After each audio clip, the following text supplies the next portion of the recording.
The baby had been reaching for things all month. That was the developmental milestone Elena kept reading about in the late-night hours when sleep wouldn't come. Reaching, the books called it, as though naming it made it less astonishing. 12 weeks of watching her daughter's hand extend toward light, toward color, toward the specific gold of the ornament hanging lowest on the tree, and Elena had not once thought to stop her. It was Christmas.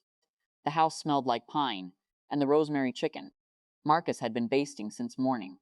There were 11 people at the table, which was really 2 tables pushed together and covered with the same cloth, so it would look intentional. Her mother had brought the cloth. Her mother had brought Dana. Dana arrived with wine and commentary, which was how she always arrived. The wine was good. The commentary started small. A remark about the tree placement. A question about whether Elena was still doing that thing with her hair. Small enough that Elena smiled and redirected. Small enough that Marcus, seated at the far end, didn't look up. This was the arrangement they had developed over 3 years of these gatherings. Elena absorbed. Marcus watched. The family ate. The baby's name was Rose, and she sat in the high chair between Elena and her Aunt Dana, because that was where Elena had placed her without thinking. Because in the version of this family that existed in Elena's mind, proximity was still safe. Rose reached for the ornament during dessert. Her arm extended with the full body effort of someone who has recently discovered that the world can be grabbed, and Dana's hand came down on hers before Elena could move. Not a tap, not a gentle redirect. A slap, sharp and flat, the sound of it cutting through 4 separate conversations at once. Rose's cry filled the room. Elena was already moving, standing, pulling Rose to her chest, turning away from the table, as though she could shield her daughter retroactively from something that had already happened. Her hands were shaking. She was aware of them shaking, and aware that she was pressing them too firmly against Rose's back. The room was silent. And into that silence, her mother said, "She's overreacting." Not Dana went too far. Not "Are you okay?" Not even "I'm sorry." Just that, she's overreacting. Spoken in the direction of the table, offered to the room like a verdict, like something that could land and close the matter before it opened. Elena turned. She did not have words yet. They were somewhere in her chest, caught below the shaking. Marcus stood up. It was the standing that people would remember afterward, Elena thought, not what he said, but the fact that he rose from his chair at the far end of the table, and the room understood before he opened his mouth that something had shifted in the geometry of the gathering. He looked at Dana. "Leave," he said, "now, not loud, not performed."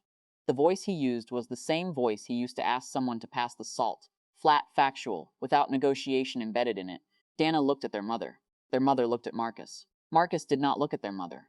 He kept his eyes on Dana, and he waited, the way a person waits when they have already decided the outcome and are simply allowing the other party to arrive at it. Dana pushed back her chair. She said something. Elena heard the syllables but not the words, and then she got her coat from the hook by the door and she left. The door closed, their mother stood. She said Dana's name once, like a full sentence. Then she went outside, too.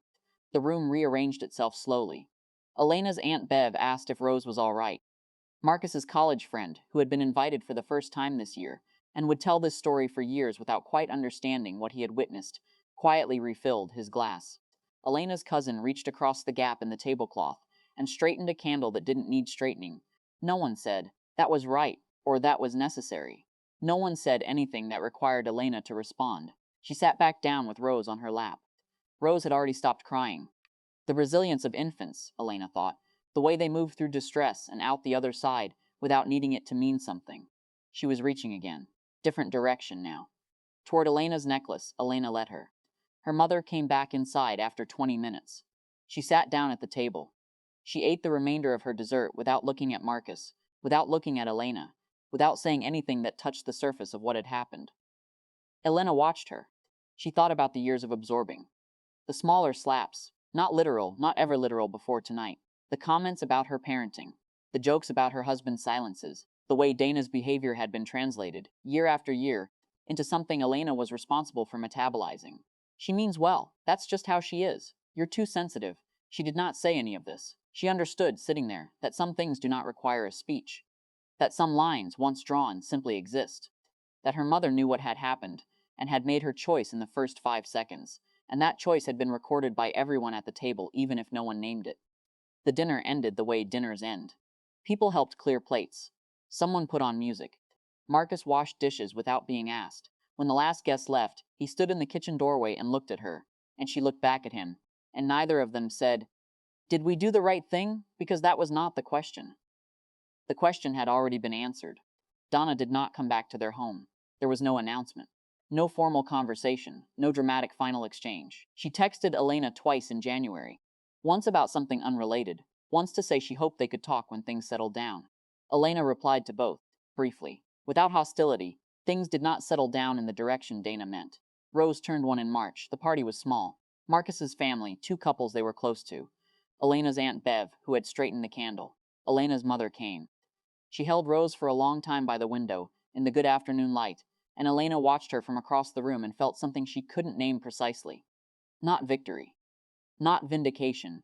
Something quieter than both. The knowledge that she had stopped absorbing. That the house she stood in was hers in a way it hadn't been before Christmas. Not because anything dramatic had changed, but because one person had stood up, and she had let him, and the room had understood. Rose reached for her grandmother's earring. Elena watched her grandmother let her take it.